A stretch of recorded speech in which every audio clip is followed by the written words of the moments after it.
I'm curious if either on the, well, it seems to me that on the system design side, you can accommodate a likely failure of subcomponents, and so much of the elegance of, let's say, a Falcon 9 or a Falcon 9 Heavy as an ultimate incarnation of this vision of how the rocket should be built, to say, hey, parts will fail, but here's how the system can succeed.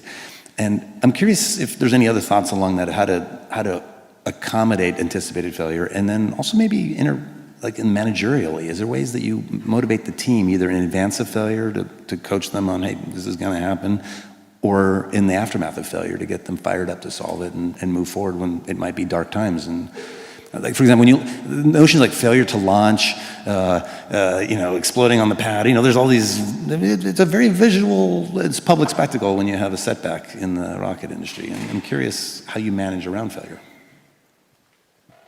I think it's like quite painful and difficult, honestly, and it feels terrible.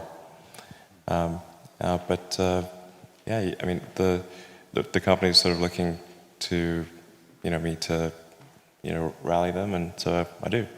But I honestly feel super bad. It's like a punch in the gut. Yeah. Yeah.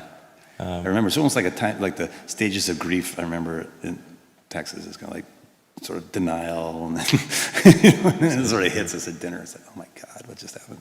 Yeah, it's particularly with rockets. It's just a really like rockets.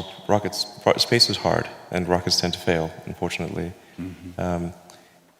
Even when you've got like a lot of really smart people working super hard to minimize the probability of failure, it's still there, and it's quite significant. And people have asked me, like, well, why are rockets, especially hard?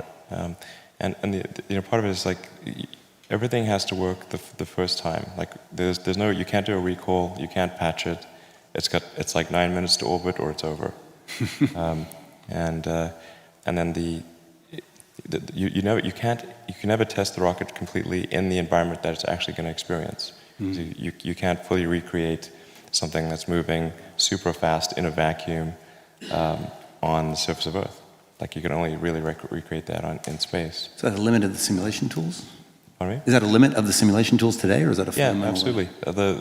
If there's any error between the simulation and reality, and there's always some amount of error, mm-hmm. then that can result in a failure. Yep. So it's a really, really tricky one. It's like, in a software analogy, it would be like if you had to write a whole bunch of software modules and you can never run them together, and you couldn't run them on the target computer. Like when you're testing them, you'd have to test them individually and not in the actual computer that they're going to run on. Gotcha. Then you put all the modules together, run it for the first time in a completely different or very different computer, and it has to run with no bugs.